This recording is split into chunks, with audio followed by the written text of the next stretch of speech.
that base level of misogyny. Stop beating on yourself. Pick me, you're just attacking other women, and it's just like...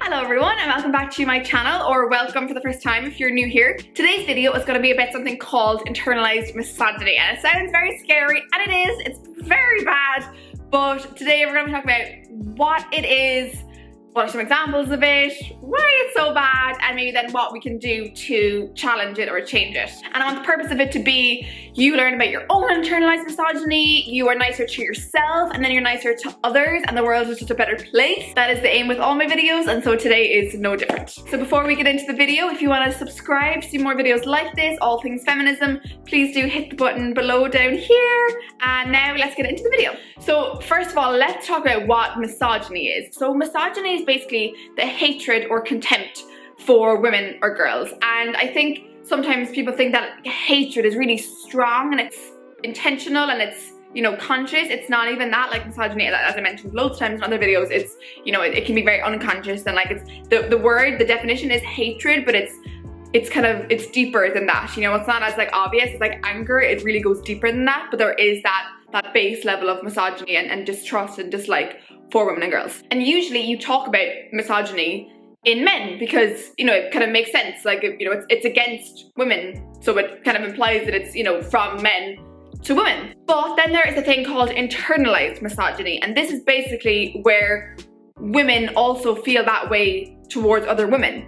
And it's so wild, it's so warped. You think like, oh god, well why would a woman be prejudiced against another woman? Of course, like, you would want to stand up for yourself, or you would want, and no, it's very easy. And that's one of the points that I want to get across in this video. Like, it's like we all have a bit of this, and it's because we're all swimming in the same sea of patriarchy, and we're all raised in the same society, and so it's only natural that women as well as men would feel this way towards women despite being women themselves. It's confusing, I know, but that's just how it is. Another kind of interesting term that I heard is like double agent of the patriarchy, or agent of the patriarchy, which I think is really, really interesting.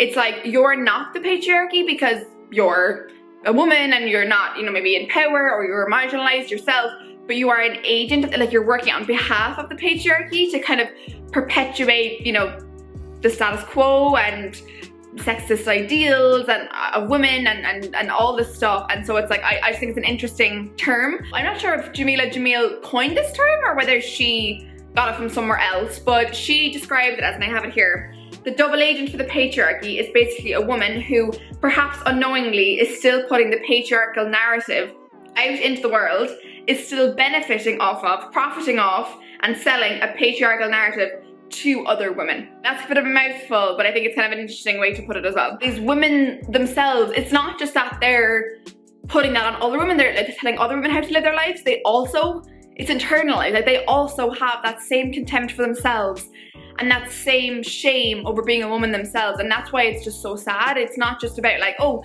you know, stop, you know, beating on other women. It's like, stop beating on yourself. Like, oh, it's so sad, but we need to talk about it in order to get rid of it. And I guess like a really important reason as to why this might happen is like society rewards you for maintaining the status quo. Like if you are a woman who like perpetuates these ideals and is kind of like in with the boys, in with the men, like you are rewarded for that. Like you are told that you're a good little girl, and in a world where men have the power, it is very nice to be told you are a good little girl. It is very nice to get the recognition of people who are in power.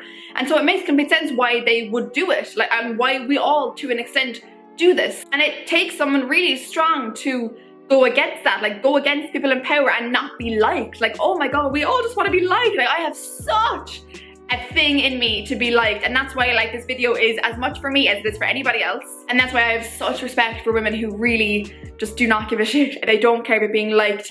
They are just gonna fight this and don't really care about the consequences. And I just have such respect for those people because I still care so much, and it's something I'm trying to fight every single day. So now let's talk about some like concrete examples where if you don't already know what I'm talking about, you can get an idea of what this is. So it's things like slut shaming. Like it's not just men who slut shame women, it's also women. And I know because I used to do this, and there's probably still parts of me inside me who still do this. You know, it's judging women for what they wear, having their boobs out, like how many sexual partners they've had, like all this stuff. It's women who do that as well. It's victim blaming again. Like for all the examples I'm gonna give, it's not just men who do this. Victim blaming, you know, like what were you wearing? You know, if you were sexually harassed or you were raped, like what were you wearing? How much were you drinking? It's like women all do this too. And again, the point of when I drive home is that they're not just doing it to other women. They also judge themselves for those things. They also would slut shame themselves because, you know, a woman who enjoys her sexuality is just the worst thing on the planet. They also would believe that they are to blame if something bad was done to them. You know, it's so just honestly sad for that reason, that it's not just them doing it to other people, but it's also them themselves. It's things like catering to the male gaze, like themselves. You know, it's,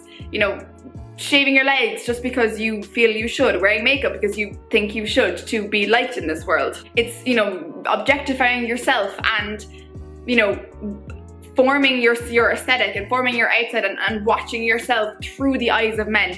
And we all do it, like consciously or unconsciously, like you're constantly just being aware of how you are through the lens of men. And again, judging other women. And again, I know I did this back in the day, judging other women who don't live up to those ideals, who don't wear makeup, who don't shave their legs, like all the same stuff. A big one is women who say things like, oh, other women just cause drama. Like, all women are so dramatic, like women are just bitchy, women are catty. I'm just kind of friends with the lads. Like I'm much more friends with boys than I am girls. Like they're just less drama, it's just easier. That's a famous one, and again, it's just, yeah. It's just so sad. There's a term that I think is really interesting. It's called like a pick-me, and I actually honestly I've just seen it on like Twitter and like just on social media and stuff, but it's basically, I think, someone who is just like, oh, like pick me, like I want to be part of your club, you know, I want to be part of your friends, and basically like oh, pick, like a woman saying pick me to the men, you know, and who just really wants to be part of the men because they have the power and they are the cool ones and they are better because they're not women. So I think that's a kind of an interesting term, and that's kind of, I guess, appropriate here. Pick me. Some examples of it in like music two ones I can think of are Pink's song, Stupid Girls. Oh, I actually listened to it today and it's really bad. Like listening to it now as a giant feminist, it's really bad. She's literally attacking, and it's funny because she's almost doing it in the name of feminism. Like, you know, like women aren't just stupid, like women are smart and we should all want to be smart and that kind of side of it, but she's at the same time attacking women who want to be pretty, or, you know, blonde women or women who wear makeup, and it's like her intention is there and the execution is just really, really bad. And that's internalized misogyny a little bit, because she is then attacking herself for those same things, like wearing makeup or being sexual, and it's just like, again, you're just attacking other women, and it's just like, you don't need to do that. Then another example of this is Taylor Swift's song, You Belong With Me, and I know none of us want to admit this, but there is a line in it, it's like, she wears short skirts, I wear t-shirts, like, you know, she's different, like I'm a good one, like I'm a pick me, like I'm a good one. It's bad. Another example of the thing that's really interesting is like when women were burned at the stake, like when women witches were burned, like it wasn't just the men doing it, like it was the women who ratted out other women to, again, be part of the group, be trusted, be part of the status quo. And, you know, as long as the attention was on those women who were bad, and you were the in crowd, like you were like helping the men, you were an agent literally of the patriarchy in that instance. So that I think is really interesting, that this goes back so long. This is not just a present day thing. A good example, kind of from movies, but maybe in real life as well, is like the mother-in-law who hates the son's girlfriend or wife, you know, because like she loves her son so much and thinks no other woman is good enough, and like competes with her. I think it's kind of an interesting example. Things like hating the Kardashians. Like, again, I have a whole video actually on the Kardashians, which I'll link below. Hating women who maybe, you know, wear a lot of makeup again and maybe, you know, have the curves and do all the things that women are meant to do. And I have big opinions on this. I think like they are also victims of the patriarchy, but, you know, people disagree and that's fine. But hating the Kardashians and tearing down other women because you don't like what they do is kind of another form of this. Things like hating the color pink. Hating basically anything associated with women, because that's bad. You know, anything associated with women is bad and it's less than and it's not good. So yeah, and like just denying ourselves things like that, like, or even, you know, like cooking or baking, being a nurse as opposed to a doctor, thinking that, you know, nurse isn't good enough but doctor is, and, you know, having kids and, you know, fashion and all this stuff, basically, and like denying, and like again, I am not immune to any of these things, and basically kind of a general sense of like, oh, I'm not like these other girls, like I'm not like most girls. Like I'm different, implying that most girls are bad and vapid and superficial, but like I'm not like most of the girls. Like no, I'm different. And again, I'm getting a bit mocky there, but I don't mean to be. Like it's not, like I totally understand these people and why they are the way they are, but it's not good. Finally, in the examples, you know, the people who are like, oh, I don't want to be labeled as a feminist, like who fully benefit from all the things feminists and feminism has done for you. But I'm like, no, I'm not like one of those women. No, like I'm normal, I'm cool, I'm chill, like I'm fine, like no, and being like just like, oh, feminists make me hate being a woman. It's like, no, you probably already hate being a woman. Yeah, let's not beat around the bush here. So yeah, again, just kind of why does this happen? Again, I mentioned it's like we're all raised in the same society. We're all swimming in the same ocean that is patriarchy, and like you're gonna swallow some of that water. Like we're all in it. We're not immune. And like I know myself, like they're like I obviously much better now because I'm a giant feminist. But like back in the day, I slut shamed all my friends, slut shamed myself. I victim blamed. I judged. You know, actually, what's funny is I judged women for not wearing makeup back in the day because I was like, oh my god, why are you not like, you know, giving into all these like ideals that women have to give into? And now I find myself judging women who do wear too much makeup and who do all that. You know, I'm wearing makeup now and I judge myself for that. This is an example of internalized misogyny because wearing makeup is so bad, like it's so complicated. But it just said that I am not immune to all these things. Like we all have it in us and it's not our fault, but it is our responsibility to help. It is our response, as well as men's, 100%. They are the people who invented this whole society, but it is our responsibility to not drag other women down with us, to free ourselves and therefore free others in the process. And again, like this is not about attacking those women who do, you know, promote and perpetuate and propagate the patriarchy. It's not about attacking them. And a really good phrase that I heard a couple months ago at actually a feminist camp that I did was, don't hate the player, hate the game.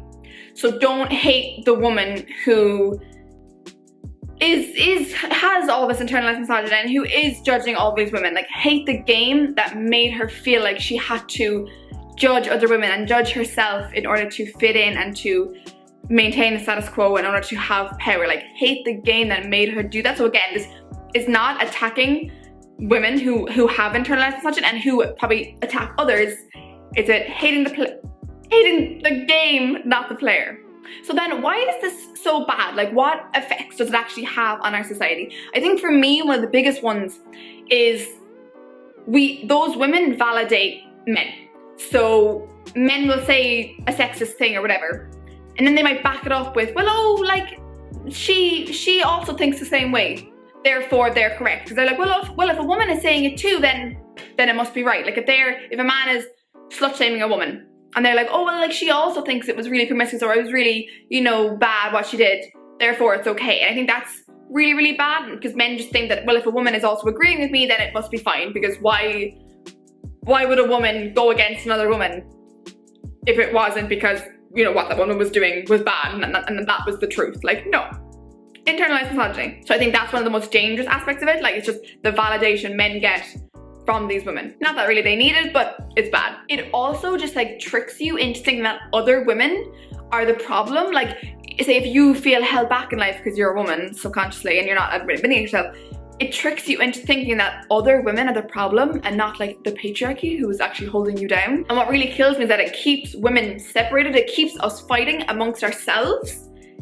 So that, and this is the plan, it keeps us fighting amongst ourselves so that we don't come up for air and we don't come together and collaborate because we're constantly in competition in order to fight against people who are actually the problem, which is patriarchy and men who hold us down. We're so busy fighting amongst ourselves and being like, oh, she's this, she's that we actually don't realize that other women are not the problem. It's the whole system that we were born into. It makes me so sad and I just can't. So what can we all do to help? I don't know. First of all, unlearn everything you've been taught. Honestly, question everything you've been taught about what women do is bad or good, or, you know, and for yourself, like unlearn everything for yourself. Like to ask yourself, if you don't want to do something, if you don't want to shave your legs, don't do it. Why are you doing it? And why are you judging someone else who isn't doing it, who is free enough to say, I don't want to do this, or judging women who then do it? Like, and again, it's not judging, it's just ask yourself, what are you doing that you actually just don't want to do? And if you are doing something that you don't want to do, are you just doing it to maintain a status quo, to be liked by men because you are afraid of being judged by men? And again, it's a completely legitimate reason. Like there are so many things I do because I'm afraid of being not liked by men, and I hate it. But it is what it is, and I accept it, and I'm trying to be better, and we're all trying to be better. But that's what we have to do. And you know, we free ourselves and we free others as well. And it's just so important that we tackle this, because it's not good enough to just tackle it in men. We also need to tackle it in ourselves. And again, it shouldn't have to be our responsibility. It shouldn't have to be our fight, but it is, unfortunately, and it's just things that we have to do. Yeah, bottom line, just be kind to yourself and you'll be nicer to others as well, and the world will just be a better place. So that is this week's video. There's a lot in there, but I hope you learned something. As I said before, if you want to learn more about this and watch more videos on feminism, please do subscribe to my channel. Maybe leave a comment below with, I don't know, examples you have seen or you have in yourself of internalized misogyny, and maybe ideas other people can take to, you know, unlearn this stuff and just be better to themselves and others. And give the video a big thumbs up if you liked it. So thank you so much for watching as always, and I will see you in my next one. Bye!